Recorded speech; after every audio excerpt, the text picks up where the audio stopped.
Olá e bem-vindos. E se a morte não for um fim, mas sim um despertar? É esta a perspectiva da doutrina espírita e é exatamente sobre isso que vamos conversar. Vamos explorar como as nossas ações, aqui e agora, preparam o momento em que vamos acordar no plano espiritual. Portanto, a questão central que nos vai guiar é esta. Não é uma pergunta sobre um final, mas sim sobre um novo começo. O que é que nos espera, de facto, nesse momento de transição? E para começar, esta citação de André Luiz, através de Chico Xavier, põe logo as cartas na mesa. A ideia de que a consciência e, mais importante, a responsabilidade não se apagam com o último suspiro, elas continuam conosco. Então vamos mergulhar nesta nova forma de ver as coisas. O Espiritismo convida-nos a redefinir o que entendemos por morte, a transformar um conceito que parece tão absoluto numa passagem que, afinal, é natural. Ora bem, aqui temos uma distinção que é absolutamente crucial. De um lado, temos o morrer, que é um evento puramente biológico, não é? O corpo para de funcionar. Do outro, temos o desencarnar, que é um conceito completamente diferente.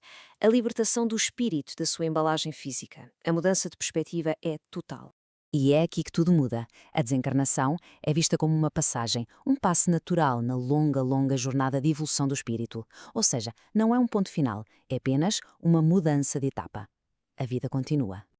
E que imagem tão perfeita para ilustrar isto! A lagarta no casulo não morre para se tornar borboleta, pois não? Ela transforma-se.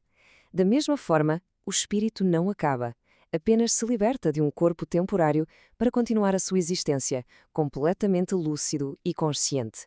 Certo, a ideia é fascinante. Mas como é que isto acontece exatamente? Como é que se dá essa separação entre o espírito e o corpo físico? Vamos ver a mecânica por trás do processo. Ok, para percebermos o desligamento, primeiro temos que perceber a nossa constituição. Segundo a doutrina espírita, somos feitos de três elementos. O corpo físico, que todos conhecemos e que é temporário, o espírito, a nossa essência imortal, e depois, a fazer a ponte, o perispírito, um corpo semi-material que liga os outros dois. E este desligamento não é como apagar uma luz, é um processo, com fases.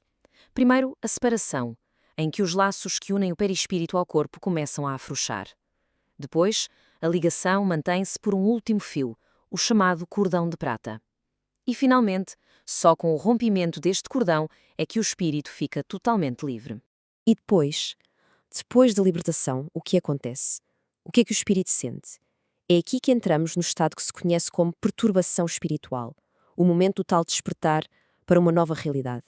E olhe, o próprio Allan Kardec descreve este momento como algo muito parecido com o despertar de um sono profundo. Há aquela confusão inicial, as ideias ainda vagas, enquanto a consciência se habitua à sua nova condição, agora livre da matéria. Mas o que é, afinal, esta perturbação?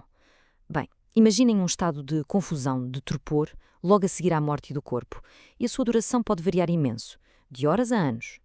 Para alguns é como um sono tranquilo, que acaba num despertar luminoso. Para outros pode ser um pesadelo longo e confuso. Durante este período, acontecem coisas espantosas. Há o choque inicial, claro, mas também um momento de memória quase milagrosa, em que se revê a vida inteira com uma clareza incrível.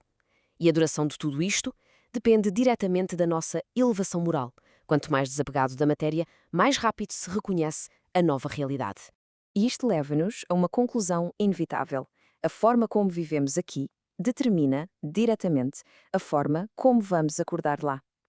Vamos ver dois exemplos opostos, um de luz e outro de sombra, para percebermos melhor.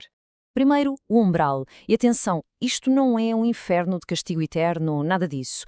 É uma consequência. É um estado de consciência que reflete uma vida de egoísmo, de vícios. É um sítio de purga, sim, mas onde a ajuda está sempre disponível para quem se arrepende. É aqui que, por exemplo, André Luiz acorda inicialmente. Mas do outro lado do espectro temos o despertar na luz. Uma transição calma, serena, para colónias de paz, de trabalho contínuo. E isto é o resultado direto de uma vida de caridade, de fé, de dever cumprido. Um despertar onde o espírito é logo acolhido e amparado. E este quadro, bem, este quadro diz tudo, não é? De um lado André Luiz, do outro Dimas. A vida que levaram, o tipo de separação que tiveram, a perturbação e o destino final são um espelho perfeito das suas escolhas em vida. Uma vida mais materialista levou a um despertar difícil, uma vida de serviço ao próximo a uma transição de paz. É uma relação de causa e efeito muito clara. Portanto, a ideia que fica é esta: a jornada não termina. A desencarnação é apenas mais um passo neste caminho eterno de evolução que todos estamos a fazer. E este mapa resume o percurso todo de uma forma fantástica. Vemos o desprendimento inicial, depois a fase da perturbação e da revisão da vida, até finalmente ao despertar para a nova realidade e aos reencontros. É um contínuo de aprendizagem. E há aqui um pormenor muito importante e reconfortante: ninguém faz esta viagem sozinho. Existe uma solidariedade invisível. Há benfeitores espirituais a ajudar no momento da passagem, equipas de socorro que resgatam o espírito sem sofrimento e, nas colónias, todos recebem apoio para se reestruturarem e seguirem em frente. E para fechar o círculo de ideias, voltamos às palavras de André Luiz. A vida não é um segmento único, com um princípio e um fim. É isso sim, uma fonte eterna que vai fluindo através de várias etapas, cada uma com as suas lições. E assim regressamos à pergunta inicial, mas agora com outro peso, não é verdade? Se esta vida que estamos a viver é a preparação para a etapa seguinte, a grande questão que fica no ar é como é que estamos, cada um de nós, a preparar o nosso próprio despertar. Esta nossa reflexão teve por base a palestra de Cândida Vieira, apresentada no Centro Espírita Luz Eterna, em Olhão. Muito obrigada pela companhia.